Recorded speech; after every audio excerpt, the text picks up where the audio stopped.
Bonjour, bonjour, bienvenue sur le plateau de Transition 2020. Alors à ma droite, j'ai Monsieur Philippe Bessot. Monsieur Bessot, je vais vous demander de vous présenter. Oui, bonjour. Donc, je suis animateur bois énergie et ressources au sein d'Atlanbois. Atlanbois qui est l'interprofession des Pays de la Loire.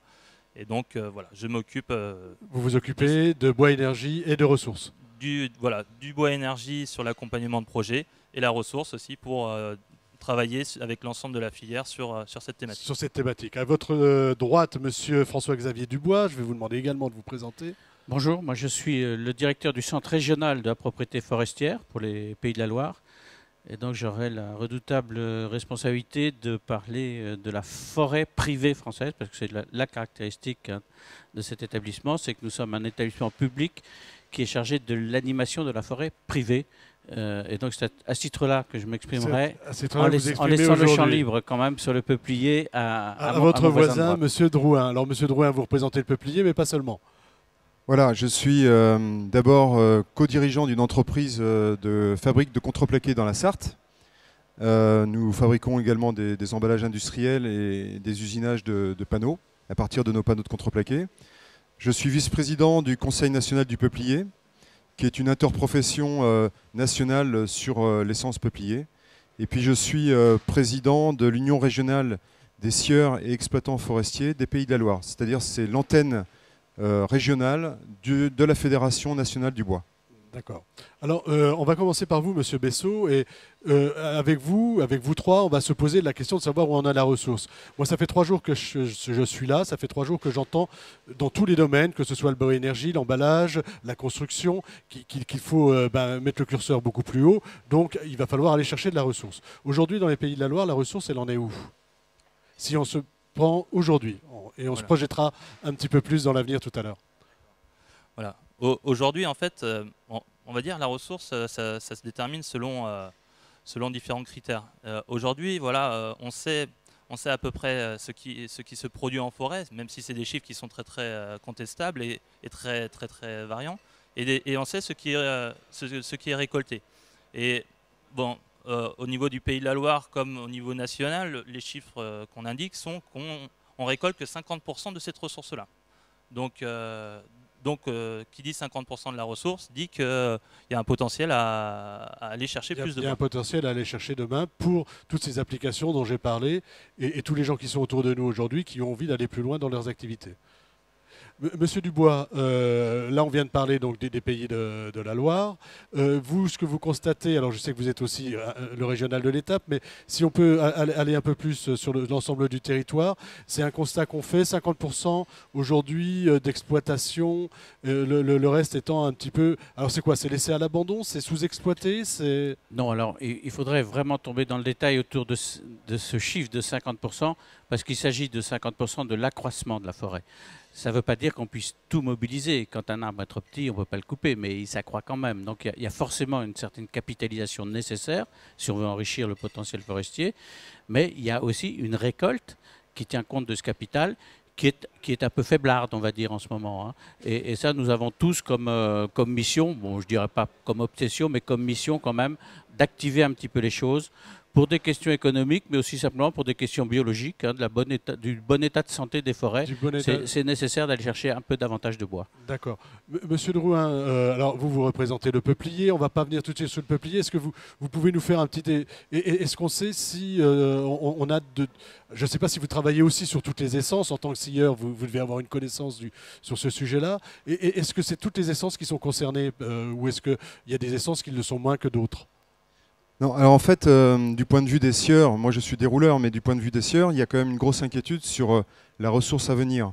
Aujourd'hui, ceux qui utilisent de la palette en résineux, par exemple, commencent à manquer de matière. Il y a une concurrence importante des exportations, notamment vers l'Asie du Sud-Est, Vietnam, Chine, etc. Donc c'est une concurrence qui nous inquiète beaucoup, parce que forcément c'est un manque de matières premières pour les industries françaises. C'est des bois qui partent. Hein, c'est des bois qui partent. Et globalement, une ressource, je dirais, en qualité qui est en train de baisser. Donc en résineux, en chêne, on commence à avoir aussi des difficultés d'approvisionnement. Et puis en peuplier, le problème, il n'est pas encore net au niveau du manque de bois, mais il va le devenir d'ici 4 à 5 ans, peut-être même plus tôt. D'accord. Donc vous n'êtes pas très optimiste finalement, ou alors qu'est-ce qu'il faudrait faire pour que ça change, pour que ça évolue?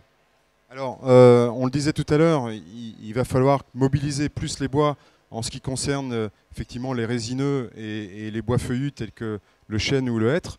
Pour le peuplier, on est sur un modèle complètement différent, parce que le peuplier, ce sont des investisseurs qui vont investir dans une parcelle nue en général, ou de replantation. On est plus sur un mode de culture que sur un modèle forestier. D'accord.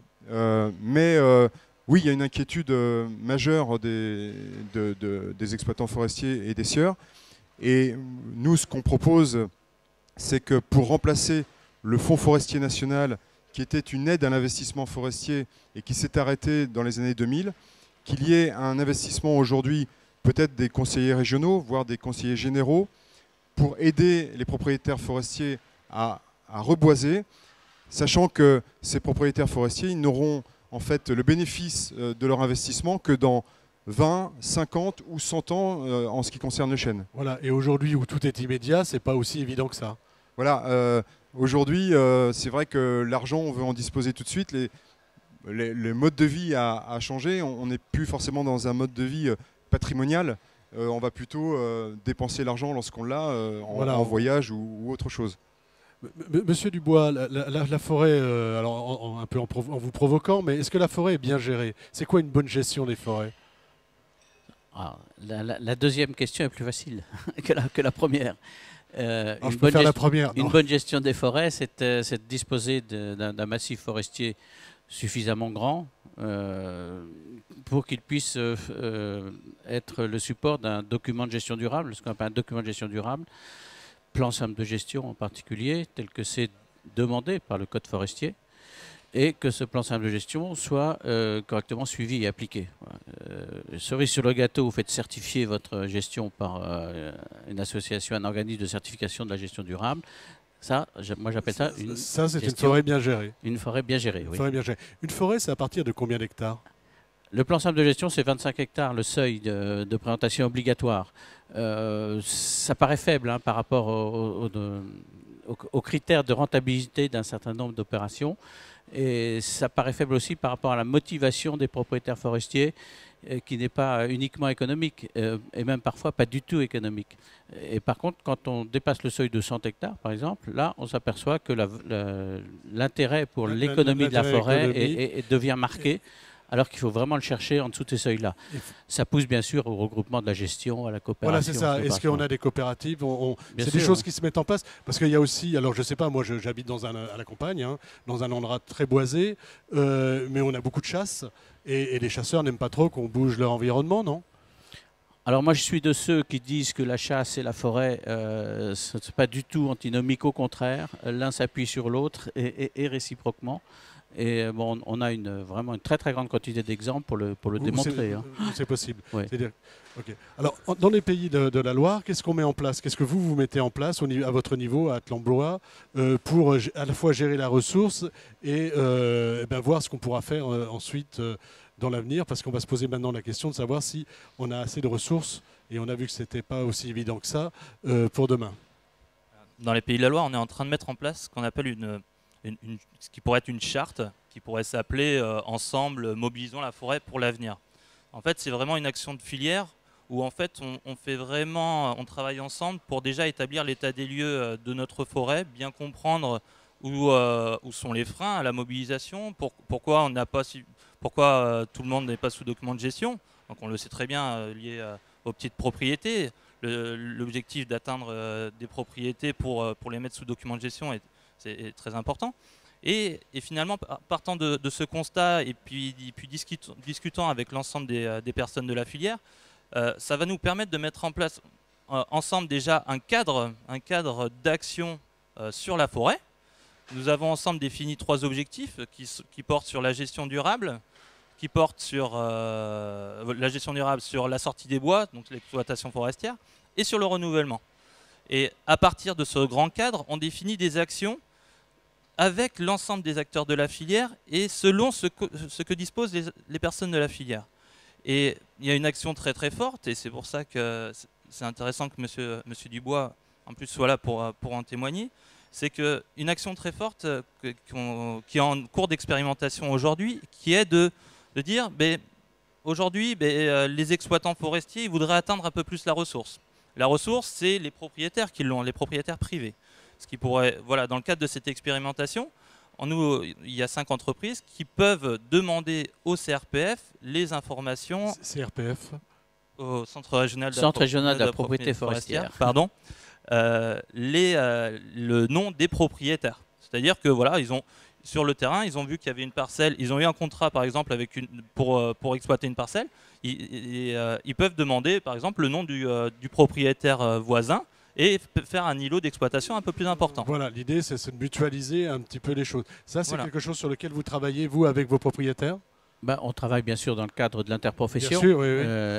Et c'est une des missions fondamentales des CRPF et de leur maison mère, le Centre national de propriété forestière. Nous avons plusieurs missions qui sont des missions de développement, des missions d'encadrement d'ordre réglementaire, puisque le plan simple de gestion est obligatoire, mais aussi de regroupement. C'est vrai que c'est un aspect important. Ça veut dire par exemple, concrètement, comment ça se passe? Il y a 1 ou 2 hectares ou 3, je dis n'importe quoi parce que je ne suis pas journaliste spécialisé de la forêt, donc vous m'en voudrez pas. Mais il y a quoi, 1 ou 2 ou 3 hectares qui sont exploités et on va aller voir les gens qui sont autour pour leur demander si on ne peut pas exploiter en même temps, se regrouper, mutualiser les moyens et après vendre ensemble. Oui, alors ça aboutit à un ensemble d'actions sur le territoire national qu'on a qualifié de plan de développement de massif. C'est-à-dire que quand on a identifié un massif sous-exploité, on envoie un commando, un animateur, qui lui justement va regarder qui sont les propriétaires, comment on peut les regrouper, va les c'est vous, monsieur Bessot, le commando.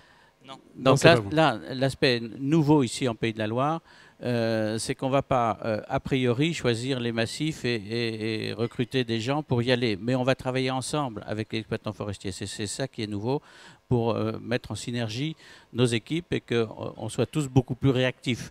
C'est une des conditions d'amélioration de la performance de la ressource, parce que la ressource, elle existe, elle est même trop importante aujourd'hui, mais par contre, elle n'est pas toujours rentable. Pas toujours rentable. Donc, essayons de la rendre la plus efficace possible. Alors, Monsieur Drouin, on arrive presque au terme de notre échange. On va parler maintenant de demain, de ce qui va se passer, de demain, voire d'après-demain. Est-ce qu'aujourd'hui, on plante assez?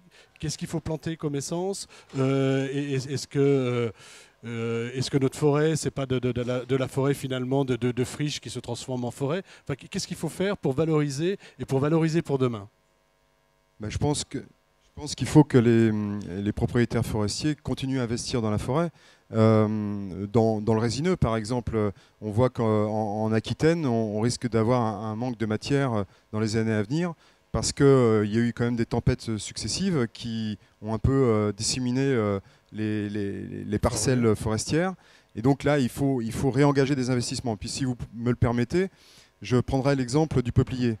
Dans le peuplier, donc, on s'aperçoit quand même depuis un certain nombre d'années qu'on va manquer de ressources dans les années à venir.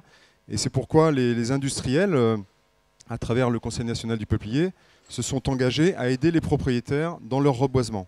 C'est-à-dire qu'ils aident aujourd'hui, avec les pépiniéristes, à hauteur de 2,80 € par plan, le reboisement des parcelles de peuplier. D'accord, des parcelles existantes. Des parcelles existantes. Ou est-ce que si je dispose d'un terrain important, je vais planter du peuplier, je peux en bénéficier aussi, même si je ne suis pas à la base un forestier ou un exploitant? Si vous avez une parcelle que vous vendez à un acheteur de bois, de peuplier, à ce moment-là, l'acheteur qui aura signé la convention pourra vous proposer une aide au reboisement. Et donc ça, c'est une charte qui a été mise en place d'abord en Pays de la Loire, puis dans le Grand Ouest. Et maintenant, elle vient d'être étendue au niveau national. Et on a eu en plus, je dirais, la bonne surprise de voir, par exemple, en Poitou-Charentes, le conseil régional qui abonde en plus cette aide des industriels. Et on arrive maintenant à une aide globale de 5,30 € en Poitou-Charentes. Et c'est ce qu'on voudrait. Ça, c'est pour le peuplier. Ça, c'est pour le peuplier. On voudrait, bien sûr, reporter cette action sur l'ensemble des conseils régionaux en France. Et pas seulement sur le peuplier. Je pense que voilà, c'est une réflexion qu'il faut qu'on ait. Cette action, est-ce qu'elle existe sur d'autres essences ou est-ce qu'on pense la porter sur d'autres essences? Alors, il y a d'autres formes d'aide d'industriels qui se font, notamment sur l'épicéa ou le Douglas. Ça reste encore assez confidentiel.